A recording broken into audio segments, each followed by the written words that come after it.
Japan built a wall so massive most people on Earth have never heard of it. It is taller than a 4-story building. It runs 400 kilometers. It cost $12 billion. 400 kilometers, New York to Boston and back twice. Every inch of it built by hand. That was 2011. This is today. The wall exists because of what happened on the left. Wait, this wall is now so high you literally cannot see the ocean from your home. My husband ran toward the sea. I never saw him again. Every meter of this wall was paid for in grief. Now watch what they actually built. But engineers warned, if this wall fails, it could make the next tsunami far deadlier.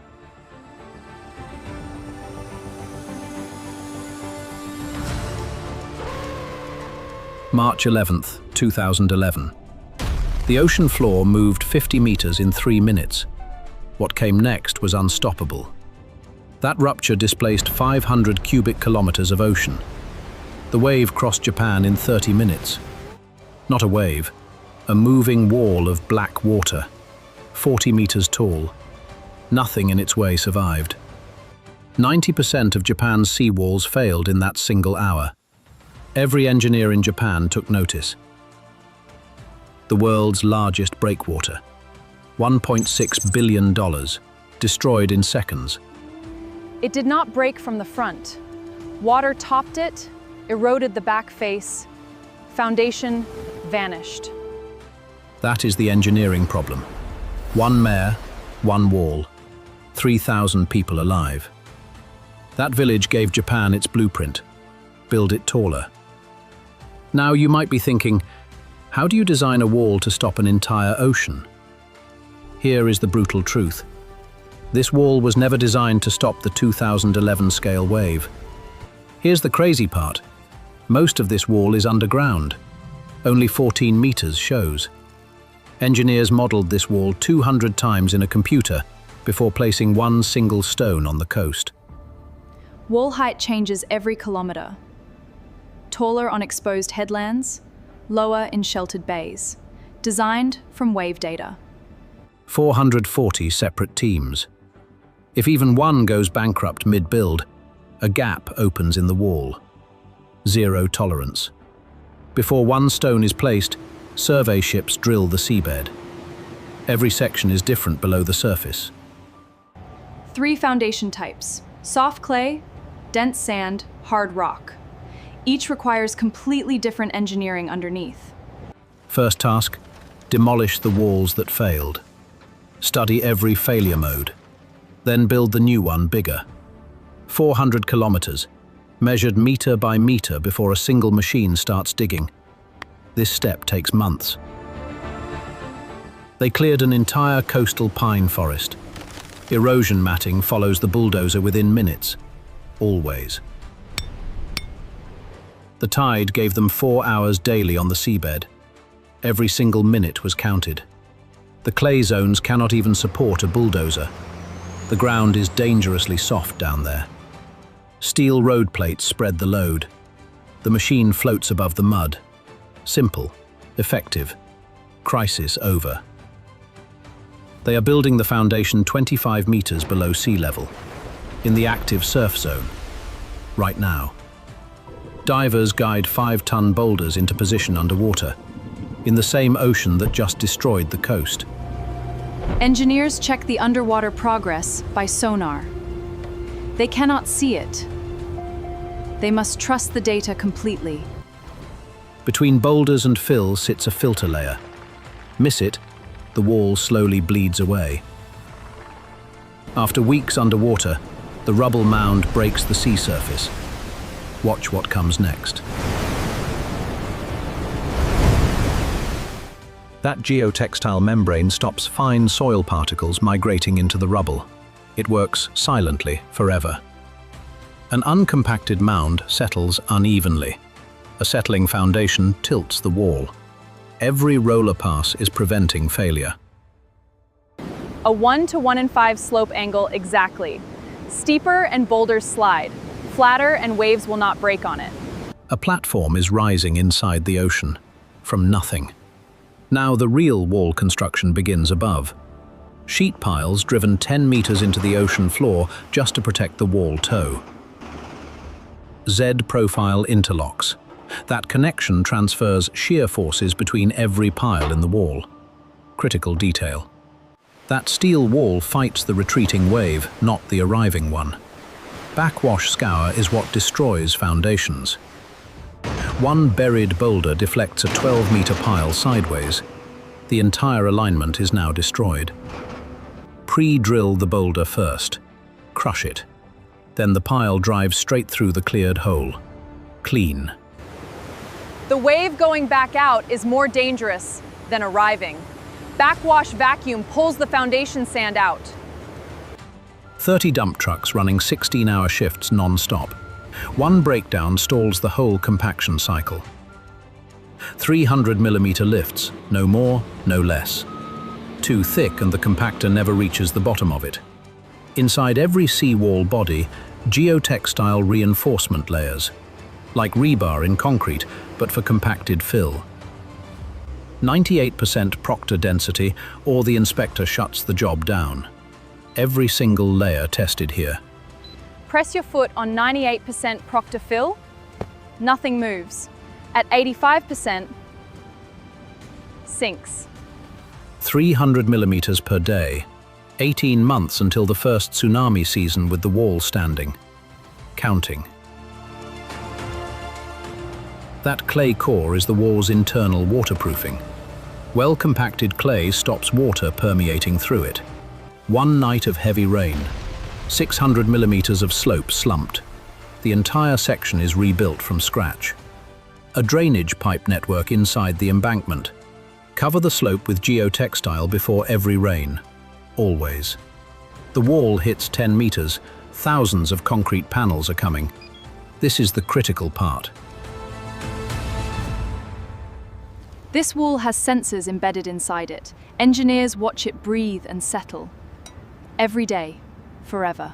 The face must be perfectly flat before any panel goes on. One bump creates a stress concentration. 3 materials, 3 jobs.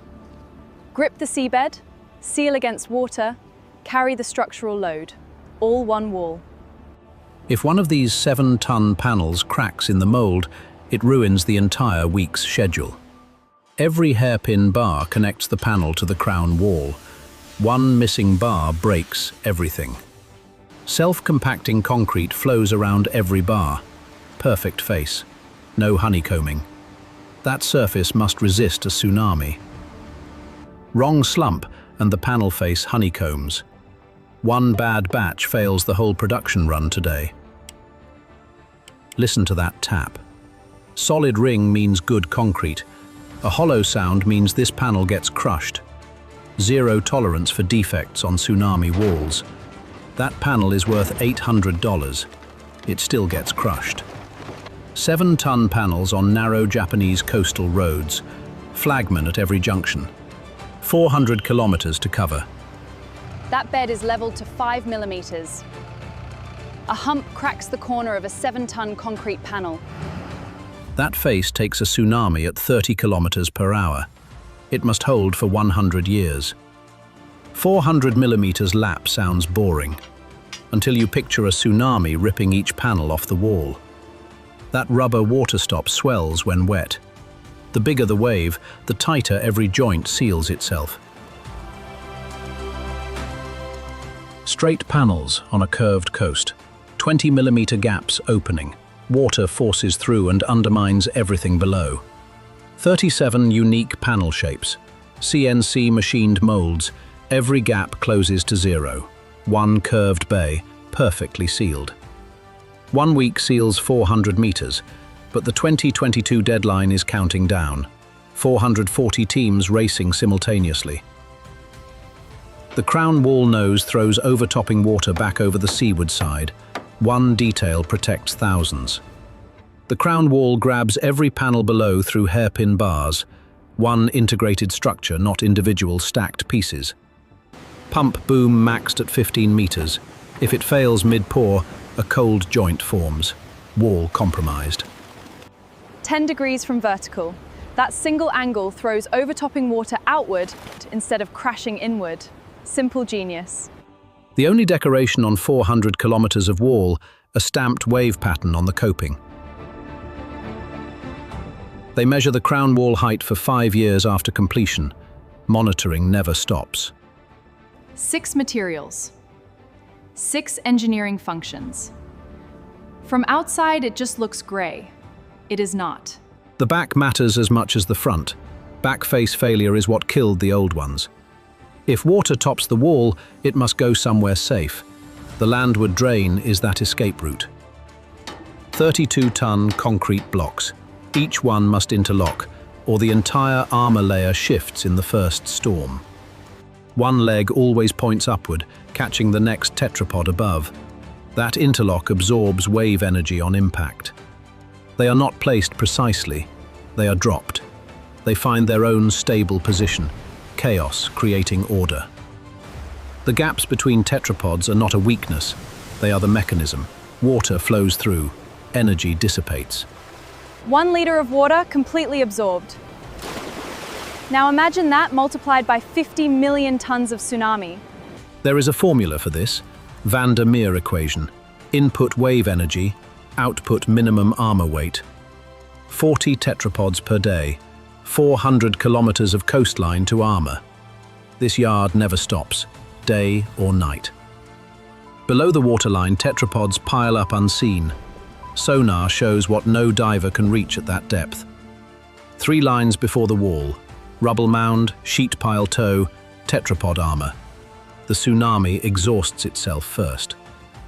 Every wall section is tested in a wave tank right now, and some results are unexpected. 443 gaps in the wall, each one a death trap if a single floodgate fails to close. Floodgate concrete is twice as thick as normal.